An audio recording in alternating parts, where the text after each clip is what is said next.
Hello, good morning. Welcome to my vlog. Dito po ako ngayon sa Tainan, sa Taiwan, sa may Black Building.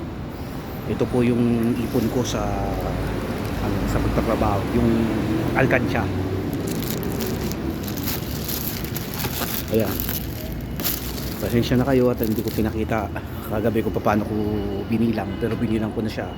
So, ngayon ipapalit ko siya sa gold. Yung gagawin ko ngayon. Para tumubo yung pera ko, kasi kung dito ko lang siya ilalagay sa alkansya, wala, hindi yan tutubo. So ang gagawin ko, bibili ko siya ng gold. Nabilang ko siya, nasa 20,000 siya yung alkansya ko, yung naipon ko. 100 NT kada isang araw. Inipon ko siya for 1 year. So hindi naman totally lagi ako nakakapaglagay, pero at least nakapaglalagay din naman ako kahit paano. So mamaya maya bibili na ako. Okay? Thank you. Ayan. Hello, what's up? May vlog. Ito po. Ayan.